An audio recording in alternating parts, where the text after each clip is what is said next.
ওয়াসাল্লাম ইরশাদ ফরমান, মানুষের জন্য দ্বীনি ইলম তলব করা অতটুকু জরুরি, একটা মাছের জন্য পানি যেমন জরুরি। একটা মাছ যত বড় শক্তিশালী হয় না কেন, সে মাছ পানির থেকে উঠাইলে আর বাঁচে না, বাঁচেনি। মেরে দোস্ত বুজুর্গ আজিজ, আল্লাহর হাবিব ফরমান, যত বড় শক্তিশালী মাছ হয় না কেন, পানির থেকে জমিন উপরে উঠাই গেলে কিছুক্ষণের মধ্যে মাছটা চটপট করে মারা যায়। তার জন্য পানি দরকার। ঠিক তেমনি ভাবে মুসলমানদের বাচ্চা মুসলমানিয়ত রক্ষা করার জন্য জরুরি, ইলম তলব করা তার জন্য ফরজ অতখান জরুরি। যেমন আপনি আমার 3.5 হাত বা বডির মধ্যে মাথা জরুরি। মাথা ছাড়া কোনো মানুষ দেখছেন না আজ পর্যন্ত? কোনোদিন দেখছেন নি? হাত ছাড়া মানুষ আছে, পাও ছাড়া মানুষ আছে, না কোমর পর্যন্ত 2 পাও নাই মানুষ আছে। আমার দেখা 2 পা হাত নাই, 2 পাও নাই মানুষ, বাচ্চা আছে, আছে না? কিন্তু এমন কোনো মানুষ নাই মাথা ছাড়া তারে দেখা গেছে, এমন কোনো মানুষ জীবিত নাই। আল্লাহর হাবিব ফরমান, মুসলমানদের জন্য জরুরি ইলম তলব করা তার জন্য মাথার মতো জরুরি। এটা হলো এক জিনিস। আর একটা হলো আপনি যখন বার্ধক্য জড়িত অসুস্থ যুবা উঠতে পারতেন না, হাতটা নাড়াইতে পারেন না, পাওটা সরাইতে পারেন না, আপনি দিনই শিক্ষা দিন। আল্লাহর কসম খাইয়া আমি আমার দিলের সাথে ইতমিনানের সাথে বলতে পারি, এই বাচ্চার ভিতরে দ্বীনি ইলম থাকার কারণে বার্ধক্য জড়িত সময় আপনাদেরকে বলব, আপনাদের গোসল করাইব না। মেরে দোস্ত বুজুর্গ আজিজ, এই ইলম তলব করার না কারণে, শিক্ষা না দেওয়ার কারণে আমাদের দেশের মধ্যে অবস্থা কিটা হয়েছে জানুন। 2টা কথা কইয়ে দিই। গত 2 দিন আগে এক ফেসবুকে দেখলাম, বেটা উচ্চ শিক্ষিত, বেশি অঙ্কের বেতন পাইত, বড় লোক।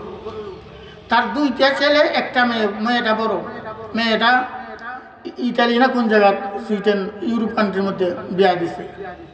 আর বড় ছেলে বড় সরকারি চাকরি না, জব করে। আর ছোট ছেলে ইউরোপ কান্ট্রিতে পড়াইছে, তার পেনশনের 26 লক্ষ টাকা দিয়ে পড়াইছে।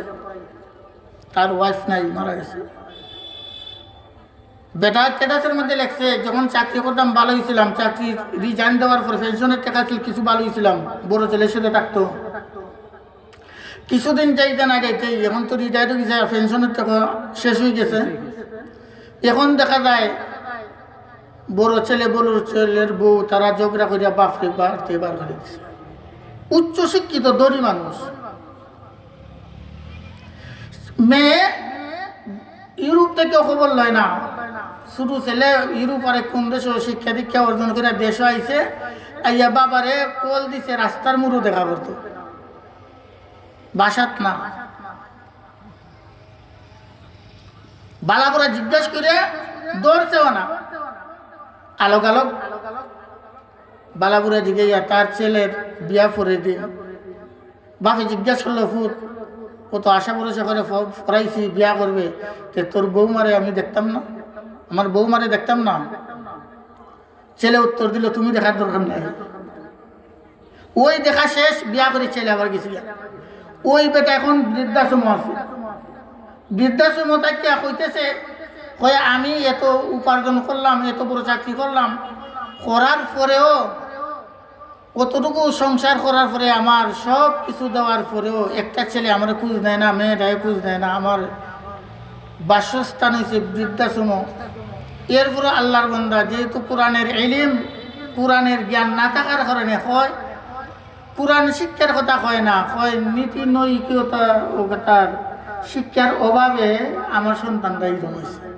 নাউজুবিল্লাহ মিন যালিক। একবার কই কিতা কয়, কোরআন হাদিসের ইলম কয় না, জ্ঞান কয় না, কয় নীতি নৈতিকতা অভাব আছে। আর একটা মহিলা, বৃদ্ধা মহিলা, উনিও একই কথা কইছে যে আমি আমার জীবন সব শেষ করিয়া শেষ পর্যন্ত আমি বৃদ্ধাশ্রম, আমার এখন বুঝেছে সব বাচ্চাদের দ্বীনি শিক্ষা দেওয়া জরুরি, দ্বীনি শিক্ষা দেওয়া জরুরি। সময় গিয়ে লাভ নাই বাবা, সময় গইয়া কইয়া লাভ হইব মেরে দোস্ত বুজুর্গ আজিজ, আমার আবেগ, আমার আকাঙ্ক্ষা, আপনার একটা বাচ্চা থাকলো দিনই শিক্ষা দিন আগে। আপনি প্রফেসর বানেন, আমার কোনো আপত্তি নাই, ইঞ্জিনিয়ার বানেন, ডাক্তার বানেন, আমার আপত্তি নাই। আমার একটা আপত্তি, আপনার বাচ্চাটারে 5 বছর থেকে কমপক্ষে 9 বছর পর্যন্ত ইরম নুরানি মাদ্রাসার মধ্যে দিবান। দিলে পরে তার দিলের মধ্যে দ্বীনি ইলম শিক্ষা থাকার কারণে আল্লাহ রাব্বুল আলামিন এই উসিলায় বার্ধক্য সময়ে আপনার পাশে দাঁড়াইব, ইল্লা মাশা আল্লাহ। আল্লাহ রাব্বুল আলামিন আপনি আমি যা বললাম আর যা শুনলাম সঠিকভাবে আমল করার তৌফিক দান করুক, আমিন।